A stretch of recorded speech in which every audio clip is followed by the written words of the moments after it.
Bentornati al Festival Italiano di Johnny Lombardi, sempre in onda, in diretta. Allora, oggi ho il piacere di intervistare una persona che volevo intervistare da tanto tempo adesso. E lui si chiama Domenico Melecca e credo che con il suo papà, che conosciamo anche lui, Giuseppe Melecca. Siete lì, Ali? Allora, Domenico, come ho detto nell'apertura, è un guerriero e sta vincendo contro il cancro. Hi Domenico, hi Dad, Giuseppe Melecca, also known as Giuseppe the MC. Domenico, thank you for coming on today to share your story because I think it's so important and you really inspired a lot of people to be positive and, you know, taking us through your journey has really made me look at things in a very different way. But can you tell us, first of all, how old are you and what grade were you in, or you graduated or just finished this year? Yeah, so I'm 17. I just finished grade 11 last year. Yeah. Okay, so you're still in high school. Yeah, still in high school. Okay, Domenico, tell us when did all of this life-changing experience happen for you? Can you tell us when and what you noticed? Yeah, so at the very beginning of the school year last year, actually, mid-September, I started to have pain in my right foot and ankle, and we didn't know what it was from. At first, I thought maybe I sprained my ankle, but I wasn't really sure. I didn't really remember getting hurt. But then as the pain sort of got worse and it didn't go away over time, you started to realize that something was wrong. It was worse than we thought. And so we started to go to a bunch of different doctors, get a bunch of tests done, and we weren't finding anything until mid-December, when we went and got an MRI done, and they found a tumor. So, What type of cancer? What type of tumor or cancer was it, Domenico? So I was diagnosed with osteosarcoma. So it's a bone tumor. It was inside the bone of just above my ankle. My tibia. Yeah. And it wasn't visible. It was just the pain you were feeling that made you realize something was wrong. Yeah. My foot looked normal on the outside, so we wouldn't have been able to tell without a scan. You guys really were diligent in making sure. I know your parents both, didn't take, oh, it's just something, some orthotics. They were like, no, and you were expressing that it was something more. And that's really an important thing to stress, that people should honestly, be advocates for themselves and get the help that they need. And then, so you went through radiation. What did they ask you to do? So it wasn't radiation, it was chemo. So I started chemo around the start of January. And so we were told that I was sort of going to do chemo for a few months, and then I was going to have a surgery. And then afterward, I would be doing more chemo. And at first, we were told it was just going to be a surgery to remove just the tumor. But then they told us eventually that the scans were showing that it wasn't possible to just take out the tumor because it would damage my ankle and it would make it not work. So they told us that I would need to get an amputation instead. So now, as of the start of May, I've been amputated and I'm currently recovering, and I'm going to be doing chemo for a bit longer, and then I should be done around the start of September. And I know as well your parents really did, and you, a lot of research before the decision to amputate went forward. So I also remember hearing that your parents and you did your homework, and it was the only option, is what I was told. And yeah.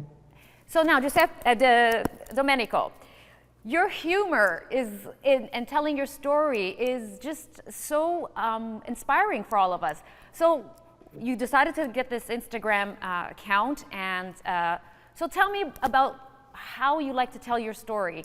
in your little vignettes that you do? So I think I like to keep people updated throughout all of this, and I tried to keep it pretty lighthearted and keep a positive attitude and outlook, because although it was hard, I wanted to show people that it doesn't have to sort of destroy you. You know, you can still live a positive life while you're dealing with something hard like this. And I wanted to be, I wanted to show people. You know what? You also do a lot of funny skits with your dad, and I want to show this skit because I think a lot of people in our community will appreciate what you and your dad do together sometimes. Okay, after speaking to the medical team, it looks like the foods that you can have after the surgery over the next few days have to be very simple. Foods like plain white rice, toast bread, crackers. Yay. Look, it's just for a few days, okay? Here, eat. Hey, Pa, I could feed myself. Okay. Come on! Hi, Nana. Ma, chi portaste? Mangiare! Perché, ma? È stagione! Ma, non è stagione. Yes, I am. You can't eat this stuff. Sta zitto, figlio! Che si portaste? Niente! I bocconcini, sopprezzati, mortadella con pane, a gingerella, spaghetti con porpette, formaggio e biscotto con pineapple. Ma, U dottore dice che non potete avere sto mangiare. perché io mangiare da nonno non è buono giù? Nana, can you feed me? Certo, figlio! Vabbè, almeno posso mangiare io. Va perché finisce a mangiare un figliolo! And you know what? The power of humor really does connect people. You're sending out a message, but it's also a positive one. I also want to talk about you Relay for Life that you spoke at May 28th, the Canadian Cancer Society. And that was also a great experience for you. Tell me a bit about that one. Yeah, so every year my school, they run a Relay for Life event, and it's to raise money for the Canadian Cancer Society. And this year, I was asked to be the speaker for the event. So before the event started, I spoke in the auditorium, and I wrote a speech the night before, actually. And you shared your story with your whole school, which I'm sure they knew about. Now, how about, you're also the ambassador role at this year's Ride for Sick Kids, the annual ride on August 11th, 2024. And I saw the photo shoot you did on those motorcycles. Tell me a bit about that as well. yeah, so the event's taking place in Vaughan, and there's going to be over 5,000 people. So I'm going to be speaking in front of 5,000 people, which is a lot more than last time. Well, you're speaking to a lot more than 5,000 people now too, Domenico. You're doing a great job. You really are amazing in everything you do.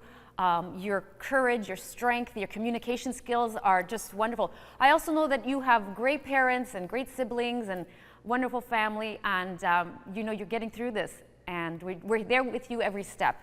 Thank you for sharing your story. Giuseppe, do you want to say a couple of things about your amazing son? What's not to say, you know, when this journey